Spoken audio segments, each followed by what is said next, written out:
Is it just me, or there's not enough hype around this driver?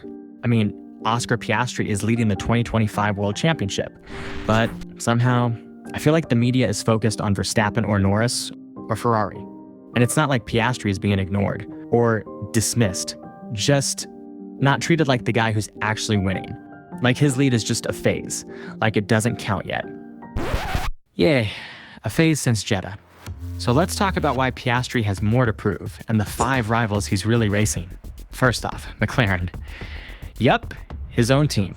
Sure, last year they took the Constructors' Championship, and this year they are starting strong with 7 wins, and arguably the fastest car on the grid. But everyone is just waiting for McLaren to fumble things up. And that's not unfair, that's history. This is the team that had prime Lewis Hamilton and Fernando Alonso, and still managed to lose the 2007 title to Kimi Raikkonen by literally 1 point. In 2012, they fumbled so badly that Hamilton left the team to go to Mercedes. Mercedes, the team that was nothing more than a promise at the time. And mind you, the MP427 was considered the fastest car of that season. Look, I know that I'm pointing out some really bad moments of McLaren's history, and that they had great moments too. A lot of great moments. But McLaren isn't the only one with a reputation to fix. Because Oscar, he hasn't exactly lived up to the expectations. Yet. Well, the expectations for this guy were ridiculously high, and there were good reasons for it. Piastri came into F1 with 3 back-to-back titles in the junior categories. That was remarkable. Then there was the Alpine drama, which put him on the spotlight. And finally, he was replacing Daniel Ricciardo, a Grand Prix winner, and a fan favorite. I mean, Kimi Antonelli has less pressure in replacing Hamilton. And speaking of Hamilton, I think everyone expected Oscar storm through like Lewis did in his rookie season. And well, he didn't. Look, it's not that he's been bad, far from it. He had moments. The sprint win in Qatar, some solid qualifying laps, even some epic overtakes. But there were also the rookie mistakes, struggling with tire management, getting caught out in traffic, and just not quite there over a full race distance. And sure, asterisk that. The car was a mess early on. His very first race ended in a DNF for mechanical failures. But that didn't stop the perception from forming. He's good, but he's not beating Lando. And again, he didn't. Norris got the best of Piastri in 2023. Then came 2024. Better car, more experience, bigger expectations. But the story stayed kind of the same. Flashes of brilliance. But over a season, Lando is still ahead. And we'll talk more about Lando later on, don't worry. So, heading into 2025, the question was clear. Is Oscar just McLaren's number 2? Because that's the narrative that had started to stick. And that's exactly his next rival, the narrative.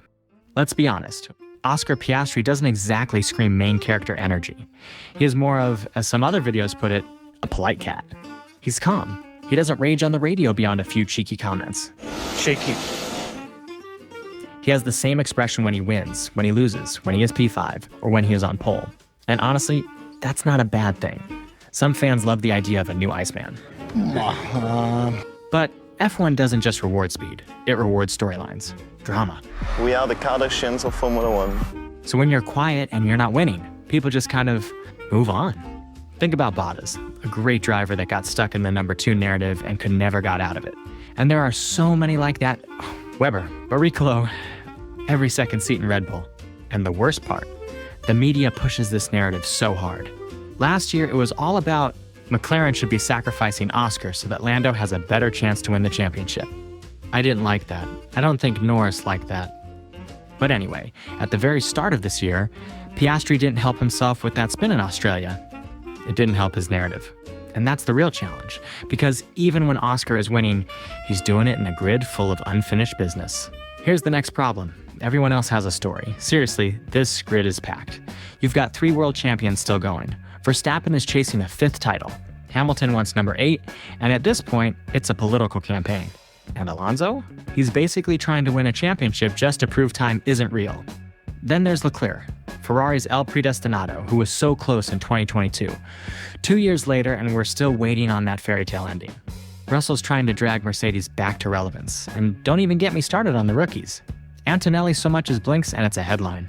But Oscar, well, let's say that he's too chilled for drama and too green for legacies or redemptions. He's just not the one we've all been waiting for. It's not that people don't rate him. The opposite, people expect him to win at least 1 world championship. But not now. The one the media wants now is Lando Norris. Norris isn't just an amazing driver. He's loved by the fans. He's emotional, honest, and funny. Basically, the opposite of Piastri, with its cons and pros. Pro? It's easy to root for him. Con, he is a PR nightmare. But that's maybe for another video. I can say whatever I want. What you gonna do, Harry? Anyway, somehow, in 2024, Lando ended up with a very slim shot at the title. And let me repeat that, a very slim chance. Again, I don't want to get into it because it deserves its own video. The point is, 2024 felt like his moment. Like all the heartbreak was finally going to pay off. The fan base was ready. The media was more than ready. And Norris did his best, ending the year as the runner-up. But you see, the narrative demands for someone to challenge Verstappen. And Lando was the one to do it last year, on paper at least. So he is the favorite to do it this year. I'm sure that the media has all kind of clever headlines prepared for it. But then Oscar shows up and messes with it. Not intentionally, not loudly, just with results. Quietly, he starts qualifying ahead, getting the wins. Quietly, he takes the lead in the standings. And suddenly, the guy who's not supposed to win this year is. He's not the villain.